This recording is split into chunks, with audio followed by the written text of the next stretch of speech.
गवार और मॉडल बहू में रसोई का बंटवारा। अरे आरा हिले छपरा हिले कलकत्ता हिले ला तोहरी लचके जब कमरिया सारा जिला हिले ला। लो भैया, दाल भात तो बन गई, बस अब जल्दी से दाल में छौंका लगावल बाकी बा। ऐसा कहकर इमली दाल में लाल मिर्च का छौंका लगाती है। तभी मिर्च की तेज तीखी महक कोने कोने में फैल जाती है और तभी निक्कर और शॉर्ट टॉप पहनी हुई रूबी रसोई में आकर गुस्से में बोलती है, What the hell is this? अरे ओ मेरी गवार जेठानी, तुमने क्या परेशान करने की कसम खा ली है? छी! अरे आज फिर से तुमने लाल मिर्च का छौंका लगाया ना? मैंने तुम्हें मना किया था ना कि ये मत करना। You know what? तुम गांव वाले होते ही गवार हो। ये सुनकर इमली गुस्से में चमचा पटकते हुए रूबी पर चिल्ला पड़ती है। देखो रूबी रानी, हमसे ज्यादा कचर कचर ना करना, बुझाइल ना? ना ही तो हम अम्मा जी को बुलाकर तुम्हारी क्लास लगवा देंगे। अधनंगी कहीं की। क्या कहा तुमने मुझे? हाउ डू यू से लाइक दिस? तुम क्या सासू माँ को बुलाओगी? मैं बुलाती हूँ उन्हें। सासू माँ, यहाँ आइए। रूबी की आवाज सुनकर कौशल्या रसोई में आती है। अरे अब क्या हो गया? सासू माँ, जेठानी जी रोज रोज मिर्च मसाले भरा खाना बनाती है, कभी दाल चावल चोखा तो कभी सो कॉल्ड साग।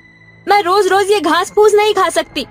अरे तुम्हें तो हमरा एहसान मानना चाहिए जो तुम जैसी भगोड़ी बहू को पका पकाया खाना मिल रहा है। मर्दाना वाले कपड़े पहनने और 4 अंग्रेजी शब्द झाड़ने और मॉडल के जैसन 2 ठुमके लगाना बहुत आसान है। दम है तो आदर्श बहू बनकर दिखाओ। बस एक रोज रसोई संभाल कर देखो बबुनिया, मगर ये तुम्हारे बस की बात ही नहीं है। मुझे चैलेंज मत करो, मैं चाहूँ तो तुमसे अच्छा खाना बना सकती हूँ। तो फिर ठीक है रूबी बहू, आज रात का खाना तू बनाएगी। फिलहाल अभी चलकर मेरा सर दबा और तू जल्दी से मेरे लिए चाय बना कर ला इमली बहू। देखते ही देखते दिन बीत जाता है और रात ढल जाती है और रूबी सभी के लिए शहरी अंदाज में खाना बनाती है। देखना, आज ये मॉडल बहू ऐसा खाना बनाएगी कि मेरे ससुराल वाले उंगलियां चाटते रह जाएंगे। ऐसा बोलकर रूबी यूट्यूब से खाना बनाने का वीडियो देखकर खाना बनाती है। सब्जी तो छौंक दी, अब जल्दी से रोटी बनाने के लिए आटा रेडी कर लेती हूँ।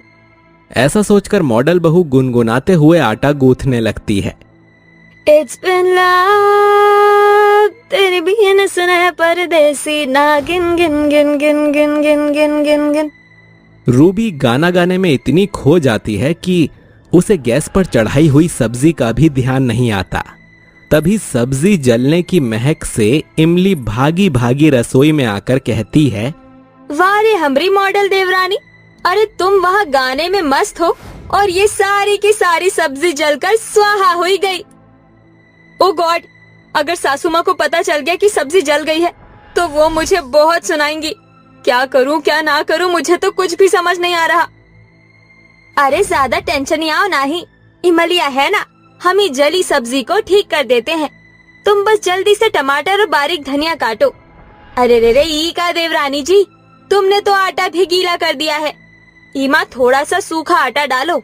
इमली जल्दी से खाना बनाकर रूबी से कहती है, ये लो रूबी, और जल्दी से खाना मेज पर लगाओ और सभी से कहना कि खाना तुमने बनाया है। रूबी जल्दी से मेज पर खाना परोसती है। ये देखकर घर के मुखिया राम नारायण कहते हैं, अरे क्या बात है भाग्यवान, आज हमारी मॉडल बहू खाना लगा रही है। अजी आज का सारा खाना रूबी बहू ने बनाया है। इसके बाद सभी खाना शुरू करते हैं और गोपाल कहता है, मगर माँ, इस खाने में तो इमली के हाथों का स्वाद है। हाँ, गोपाल भैया सही कह रहे हैं, सब्जी में भाभी के हाथों का स्वाद है। अपनी गवार जेठानी की तारीफ सुनकर मॉडल बहू मन ही मन जल भुनकर कमरे में चली जाती है। इसके बाद दोनों बहुओं के बीच हर रोज रसोई को लेकर लड़ाई झगड़े होने लगते हैं और बात बंटवारे तक आ जाती है। देवरानी जी, हम तुम्हारे वास्ते दाल चावल बनाए हैं, अब तुम क्या बनाने जा रही हो? मेरी जो मर्जी है वो बनाऊंगी। अरे जब तुमका मैगी ठूसनी थी तो बता देती। अब क्या तुम्हारे हिस्से का खाना तुम्हारे पप्पा खत्म करेंगे? यू ब्लडी बहन जी, हाउ डेयर यू! तेरी हिम्मत कैसे हुई मेरे डैडी को बीच में लेकर आने की? इस तरह छोटी मोटी नोकझोंक से शुरू हुई बात बड़े झगड़े में बदल जाती है। तभी कौशल्या किचन में आकर कहती है, अब क्या हो गया? तुम दोनों क्यों लड़ रही हो एक दूसरे से? माँ जी, अब मुझे इस रसोई में मेरी ये गवार जेठानी बिल्कुल भी गवारा नहीं है।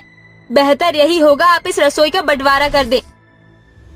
अरे हो ही जाए बंटवारा, वैसे भी तुमने ये छोटे कपड़े पहनकर रसोई में अश्लीलता फैला रखी है। अगर तुम दोनों ने फैसला कर ही लिया है तो यही ठीक है। कम से कम रोज रोज का कलेश तो खत्म होगा। इस तरह रसोई के बीच बंटवारे की दीवार खिंच जाती है। जहां रसोई के एक हिस्से में गवार बहू तो वहीं दूसरे हिस्से में मॉडल बहू खाना बनाती है। अगली सुबह दीपक खाने की मेज पर बैठकर कहता है, रूबी खाना बना कि नहीं? मैं ऑफिस के लिए लेट हो रहा हूं। रूबी हड़बड़ी में आटा रेडी करने लगती है, मगर हर बार की तरह इस बार भी आटा गीला हो जाता है। यहां तक कि आटा उसके कपड़ों पर भी फैल जाता है, जिसे देखकर वो गुस्से में बोलती है, दिस इज टू मच। मेरी ड्रेस खराब हो गई। पता नहीं इमली भाभी चुटकियों में खाना कैसे बना लेती हैं। हर बार तो वो मेरे बिगड़े हुए काम ठीक कर देती थी, मगर अब बंटवारा हो गया है, वो मेरी मदद नहीं करेंगी। काफी देर तक इंतजार करने के बाद दीपक बैग उठाकर दफ्तर निकल जाता है। वहीं इमली ससुराल वालों के लिए बहुत कुछ बनाती है, मगर मन ही मन उसे अपनी मॉडल देवरानी की कमी खल रही थी। रूबी को आलू के पराठे और बूंदी का रायता कितना पसंद है, क्या उसे दे आऊं? इमली जैसे ही देखती है कि रूबी अपनी रसोई में नहीं है, तो वो जल्दी से आलू के पराठे और रायता वहां पर रख आती है। तभी भूख से छटपटाती हुई रूबी मुंह लटकाए रसोई में आकर कहती है, भूख के मारे जान जा रही है। एक काम करती हूँ, मैगी बनाकर खा लेती हूँ। अब और कोई चारा नहीं है। जैसे ही मॉडल बहू की नजर रखे खाने पर जाती है, उसका चेहरा खुशी से खिल जाता है और वो खाना खाती है। ऐसे ही दिन गुजरते गए। दोनों बहुएं एक दूसरे से सामने से आकर बात नहीं करती थीं, मगर एक दूसरे की परेशानी को समझती थीं। फिर एक दिन, इमली, कल हमारे ऑफिस के बॉस डिनर पर हमारे घर आ रहे हैं। उन्हें कॉन्टिनेंटल खाना बहुत पसंद है, प्लीज वही बना देना। गोपाल की इस फरमाइश पर बेचारी गांव की सीधी सादी बहू इमली सोच में पड़ जाती है कि आखिर कॉन्टिनेंटल खाना किस चिड़िया का नाम है। अगली शाम गोपाल के बॉस घर आने वाले होते हैं। इमली अभी भी बस सोच ही रही होती है कि वो क्या बनाए। तभी मॉडल बहू उसकी रसोई में आकर कहती है, इमली भाभी, मैं कुछ मदद कर दूं? ये सुनकर इमली की आंखों में आंसू भर आते हैं और वो कहती है, हाँ हमारी मॉडल देवरानी, हमको तुम्हारी मदद की जरूरत है। काहे कि हमको ना ही पता कॉन्टिनेंटल खाना का है। ये सुनकर रूबी हंसते हुए कहती है, इसे कॉन्टिनेंटल नहीं कॉन्टिनेंटल कहते हैं। चलिए खाना बनाते हैं। इसके बाद गवार और मॉडल बहू साथ मिलकर खाना बनाती हैं। गोपाल के बॉस घर आते हैं और बहुओं के हाथों का बनाया हुआ खाना खाकर कहते हैं, इट वॉज अमेजिंग गोपाल, ये खाना बहुत ही अच्छा है। I love this food. कुछ ही देर बाद बॉस खाना खाकर खुशी से अपने घर लौट जाते हैं। जिसके बाद इमली कहती है, देवरानी जी, तुमने आज हमारी बॉस बाबू के सामने लुटिया डूबने से बचा ली। हमारी मदद करने के लिए शुक्रिया। चलो सारी लड़ाई झगड़े भूलकर साथ में रसोई संभालते हैं। काहे कि तुम्हारे बिन हम अधूरे हैं हमारी फगुनिया। इमली की डायलॉगबाजी सुनकर घर के सभी सदस्य हंस पड़ते हैं। जिसके बाद गांव की गवार और शहर की मॉडल बहू दोनों एक दूसरे के गले मिलकर बीती बातें भूलकर नई शुरुआत करती हैं। जिसके बाद रसोई के बीचों बीच खड़ी बंटवारे की दीवार हमेशा के लिए टूट जाती है। मानसी नाम की एक गरीब महिला फटे पुराने कपड़े पहने सड़क किनारे बैठी रो रही थी। उसे रोता देख रहा चलता इंसान मानसी को भीख में चिल्लर पैसे देता चला जा रहा था। ये देख मानसी जोरों से रोने लगती है। ये क्या हालत हो गई है मेरे भगवान जी, राह चलता इंसान मुझे भिखारी समझ बैठा है। आखिर क्यों मेरे जीवन में इतनी परेशानी आ गई? क्यों लोग मेरी मजबूरी का फायदा उठा रहे हैं? ऐसी क्या गलती हो गई मुझसे जो इतनी बड़ी सजा मिल रही है मुझे? मजबूर मानसी दर्द भरे अंदाज में रोई जा रही थी। इतने में वहां एक कोमल नाम की लड़की आती है। मानसी, कोमल को देख मानसी के होश उड़ जाते हैं। कोमल और कोई नहीं बल्कि मानसी की बचपन की सहेली थी। कोमल मानसी का ऐसा अवतार देख हक्का बक्का रह जाती है। कोमल, तुम? मानसी, ये सब क्या है? ये फटे पुराने कपड़े, ये भिखारी का अवतार, ये सब क्या है मानसी? मुझे तो अपनी आंखों पर विश्वास ही नहीं हो रहा है। ये कैसे? मानसी, ये क्या हुआ? तभी मानसी कोमल के गले लिपट जाती है और खूब रोती है। मानसी के दर्द भरे आंसू देखकर कोमल की भी आंखें भर आती हैं। मेरी बहन, तू इतना रो क्यों रही है? बताना क्या हुआ? ये हालत कैसे हुई तेरी? तू तो अपने पति राकेश के साथ अपने ससुराल में थी ना, फिर ये सब कैसे? कोमल, शादी के बाद मैं अपने ससुराल में थी। मेरे ससुराल में पहला दिन था। घर में मेरी सास, मेरी ननद, मेरे पति, हम तीनों बहुत खुश थे। मानसी बहू, रोज सवेरे राकेश के लिए टिफिन में सब्जी बनाया करो। राकेश को सब्जी ही सबसे ज्यादा पसंद है। वो चावल दाल वगैरह कुछ नहीं खाता है। हाँ भाभी, और एक बात, भैया को ना तीखा खाने की आदत है, तो आप सब्जी तीखी ही बनाया करो। जी, मैं ध्यान रखूंगी।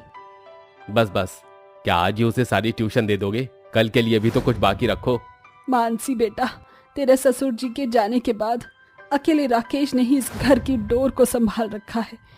बचपन से ही राकेश एक कारखाने में बोरियां उठाने का काम करते आ रहा है। जो उम्र खेलने कूदने की होती है, उसी उम्र में राकेश ने कमाई करना शुरू कर दिया था। बेचारा रात दिन मजदूरी करके मेहनत करता है और अपने परिवार का पालन पोषण करता है। मेरे बच्चे का कभी दिल नहीं दुखाना बहू, ये लाखों में एक है। राकेश उसी गांव के एक कारखाने में भारी अनाज की बोरियां उठाने का काम करता था। बचपन से ही राकेश वहां काम करता आ रहा है। पिता के गुजर जाने के बाद पढ़ाई करने का राकेश को समय ही नहीं मिला। जो उम्र खेलने कूदने की थी, गिरते परिवार को देखकर उसी उम्र में राकेश ने कमाई करना शुरू कर दिया था। राकेश के घर में केवल उसकी मां निर्मला और छोटी बहन दिया ही थी। अच्छा मां, चलता हूं, आप तीनों अपना ख्याल रखना। इतना कहकर राकेश अपने काम के लिए चला जाता है। इधर मानसी अपने घरेलू काम में लग जाती है। देखते ही देखते रात हो जाती है। इधर राकेश अपने कारखाने के बाहर खड़ा रिक्शा के आने की राह देख रहा था। तभी वहां उसके कारखाने में काम करने वाला एक तरुण नाम का व्यक्ति शराब के नशे में धुत अपनी बाइक लेकर राकेश के पास आता है। राकेश, चल, आज मैं तुझे तेरे घर छोड़ देता हूँ। अरे, ये तो बहुत पिया हुआ है, इससे कहाँ बाइक चलाई जाएगी? अरे नहीं तरुण, मैं रिक्शा से चला जाऊंगा। अरे इतनी रात को कब तक यहाँ रिक्शा की राह देखता रहेगा? अरे घर में तेरी नई पत्नी तेरी राह देख रही होगी, और पत्नियों को ज्यादा इंतजार करवाना अच्छा नहीं होता। क्या यार, तू भी कुछ भी बोलता है। चल अब जल्दी छोड़ दे मुझे घर, और हाँ, बाइक आराम से चलाना भाई, अभी अभी शादी हुई है मेरी। अरे देख राकेश, आज मैं तुझे कैसे घर छोड़ता हूँ। राकेश तरुण की बाइक पर पीछे बैठ जाता है। तभी थोड़ी दूरी पर जाने पर ही अचानक दोनों के साथ एक सड़क दुर्घटना हो जाती है, जिसमें राकेश की वहीं मौत हो जाती है। यह देखकर तरुण के होश उड़ जाते हैं। अब ये बात की खबर जब राकेश के परिवार वालों को मिलती है तो उनका रो रो कर हाल से बेहाल होने लगा था। देखते ही देखते कुछ दिन गुजर जाते हैं। राकेश की मौत के इतने दिन बाद भी राकेश के परिवार वाले उसकी मौत के सदमे से अब तक बाहर नहीं निकले थे। एक दिन आस पड़ोस वाले सभी महिलाएं निर्मला के घर में बैठी थीं। निर्मला बहन, आपकी बहू मानसी के कदम इस घर में अब शगुन की तरह बन गए हैं। आपकी बहू के आते ही आपका जवान बेटा चल बसा। लगता है आपकी बहू बहुत ही मनहूस है। ये कैसी बात कर रहे हो आप शीला बहन? ऐसा नहीं होता है, वो तो एक हादसा था जो हो गया। कावेरी बहन, ऐसा होता है। बड़े बुजुर्ग ये बार बार कहते हैं कि घर की बहू या तो घर में खुशियाँ ले आती है या फिर बर्बादी। और देखो, यहाँ तो मानसी बहू ने मातम ही ले आया है। बेचारे इस घर के दोनों मर्द चल बसे। अब ये महिलाएं क्या करेंगी? इनका पालन पोषण कैसे होगा? आप सही कह रहे हो काकी, ये मानसी हमारे इस घर में बर्बादी ले आई है। इसके मनहूस कदम पड़ते ही मेरे भाई इस दुनिया से चल बसे हैं। ये मानसी सच में मनहूस है। शीला की जली पिटी बातें निर्मला और दिया के दिमाग में घर कर जाती हैं और वो दोनों मानसी को ही इन सब का कसूरवार ठहराने लगी। थोड़े समय बाद जब महिलाएं अपने घर चली जाती हैं तब मनहूस मानसी, तेरे कारण ही मेरा बेटा चल बसा। अब तुझे ही हम दोनों का पालन पोषण करना होगा। बाहर जाकर तुझे ही काम करके पैसे कमाने होंगे और जैसे हमारा बेटा हमारा पालन पोषण करता था वैसे तुझे ही हमारा पालन पोषण करना होगा। यहाँ घर में अन्न का एक दाना नहीं है, न पास में कोई पैसे हैं। राकेश के होते हुए हमें कभी किसी चीज की कमी नहीं हुई और उसके जाते ही हमारे भूखे रहने की नौबत आ गई। अब देख क्या रही हो भाभी, जाओ जाकर कोई काम करो। मानसी रोते रोते घर के बाहर गांव में आती है और जगह जगह काम की तलाश में जाती है, पर कोई भी मानसी को काम नहीं देता। जिंदगी से थकी हारी मानसी शाम तक गांव में भटकने लगी। मुझे तो कोई काम भी नहीं दे रहा है, अब मैं क्या करूं? एक काम करती हूँ, राकेश जिस कारखाने में काम करती थी वहां जाती हूँ, शायद वहां मुझे कोई काम मिल जाए। मानसी उस अनाज के कारखाने में आती है जहां राकेश काम करता था। तभी मानसी वहां काम मांगने लगती है। उस कारखाने का मालिक अजय मानसी की बातें सुनकर उसे ऊपर से नीचे तक देखने लगता है।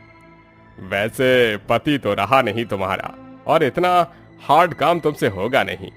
हाँ, पर एक काम है, अगर तुम करोगी तो मेरे घर में मैं अकेला रहता हूँ, रोज मेरे घर आकर सफाई कर दिया करो। मानसी को अजय की नजर कुछ ठीक नहीं लग रही थी। जिस अंदाज से वो मानसी की ओर देख रहा था, मानसी उसके इरादे साफ समझ गई थी। तभी मानसी वहां से दौड़ती हुई बाहर गांव में चली आती है। रात का समय था। मानसी अपने घर के बाहर आती है। अब मैं क्या करूं? लोग काम देते नहीं और बाकी मजबूरी का फायदा उठाने पर तुले हैं। क्या मजबूर होना भी गुनाह है? अब मैं माझी और दिया बहन से क्या कहूंगी? वो तो बेचारी कई दिनों से घर में भूखे प्यासे बैठे हैं। एक काम करती हूँ, किसी पड़ोसी से थोड़ा खाना मांग लेती हूँ। मानसी वहीं पड़ोस में शीला के घर जाती है और वहां खाना मांगने लगती है। अरे जा जा, यहाँ से मनहूस कहीं की, अपने ससुराल को बर्बाद करके अब क्या मुझे भी बर्बाद करनी आई है? चल निकल यहाँ से। ऐसे मत कहिए, कई दिनों से हम तीनों भूखे हैं। घर में अन्न का एक दाना भी नहीं है, ना कोई मुझे काम दे रहा है। मेरी मदद कीजिए काकी। शीला मानसी को धक्के देकर अपनी चौखट से भगा देती है। मानसी रोते रोते अपने घर आती है। ये क्या बहू, तू खाली हाथ चली आई, पैसा नहीं लाई? माँ जी, मुझे कोई भी काम नहीं दे रहा। हर कोई बस मेरी मजबूरी का फायदा उठाने पर तुला है। अब मैं क्या करूँ माँ जी, कहाँ जाकर काम करूँ? कुछ भी करो भाभी, चाहे भीख मांगो, पर हमारा पालन पोषण करना अब आपके जिम्मे है। निर्मला और दिया मानसी को खूब खरी खोटी सुनाते हैं। देखते ही देखते कई दिन गुजर जाते हैं। मानसी रोज गांव में काम की तलाश में निकल पड़ती है, पर कोई उसे काम नहीं देता। आखिरकार भूखे रहने की वजह से निर्मला की तबीयत बहुत खराब हो जाती है। तभी डॉक्टर मानसी से कहते हैं, निर्मला बहन को बहुत कमजोरी हो गई है। अगर समय रहते इन्हें ये चिट्ठी पर लिखा सारा पोषण नहीं मिला तो इनकी जान भी जा सकती है। आप जल्दी ये सब दवाई और प्रोटीन लाकर इन्हें खिलाइए, वरना कोई दवा कोई डॉक्टर कुछ नहीं कर पाएगा। ये सुनकर मानसी और दिया बहुत रोने लगती हैं। कई दिनों से भूखे प्यासे रहने की वजह से तीनों का हाल से बेहाल हो गया था। अगले दिन मानसी फटे पुराने कपड़े पहने फिर से काम की तलाश में निकल पड़ती है। मानसी का अवतार एक भिखारी की तरह हो चुका था। तभी कमजोरी के कारण मानसी को चक्कर आ जाते हैं और मानसी वहीं सड़क पर गिर जाती है। तभी मानसी को उसकी बचपन की सहेली कोमल मिलती है। तभी मानसी कोमल को रो रो कर अपने सारे दुख बताती है। मानसी, तुम्हारे साथ जो हुआ उसे बदल तो कोई नहीं सकता, पर हाँ, मैं तुम्हें अपनी कंपनी में नौकरी जरूर दिलवा सकती हूँ, जिससे तुम्हारे जीवन में आई सारी परेशानी दूर हो जाएगी। चलो मानसी, हम तुम्हारे घर चलते हैं। कोमल मानसी को लेकर घर आती है। तभी कोमल अपने पैसों से मानसी के घर में राशन भरती है और उसकी सास निर्मला का इलाज भी करवा देती है और मानसी को एक कंपनी में नौकरी से भी लगा देती है। जीवन में बदलाव कब और कैसे आ जाए, इस बात की कल्पना हम सपने में भी नहीं कर सकते। अब मानसी रोज काम करने लगी और अपने परिवार के साथ एक हंसता खेलता जीवन बसर करने लगी।